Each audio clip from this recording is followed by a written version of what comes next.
ஒரு சின்ன நிலப்பரப்பு இருந்தாலே போதும். அதுவே ஒரு பெரிய விவசாயத்தோட ஆரம்ப புள்ளியாக கூட இருக்கலாம். ஆமா, இங்க ஒருத்தர் ஊர் எல்லாம் வீட்டு தோட்டம் என்கிற பேர்ல வீடுகள் தோறும் வீட்டு தோட்டம் செய்யறத ஊக்குவிச்சுக்கிட்டு வர்றாரு. அவர்தான் மன்னார் அடமனை சேர்ந்த நடராசா இந்துமதி. நான் அடமன் கிராமத்துல வெற்றி நதி நாத்து உற்பத்தி நிலையங்கிற ஒரு உற்பத்தி நிலையத்தை வச்சிருக்கிறேன். அந்த உற்பத்தி நிலையத்துடைய நோக்கம் என்னென்னா, ஊரெல்லாம் வீட்டு தோட்டம் செய்யக்கூடிய நோக்கம்.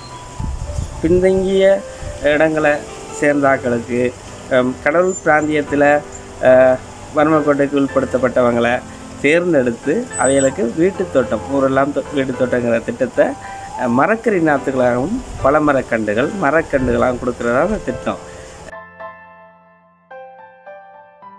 மிக சிறப்பாக ஊரெல்லாம் வீட்டு தோட்டங்கிற திட்டம் மன்னார் மாவட்டத்தில் கடல் பிராந்தியத்தை சுற்றி வந்துட்டுருக்கு. பள்ளிக்கூடங்களுக்கு ஒரு மரக்கன்றுகளை கொடுத்து மாணவர்களை ஊக்கப்படுத்துறது, விவசாயத்தில் ஊக்கப்படுத்துறது.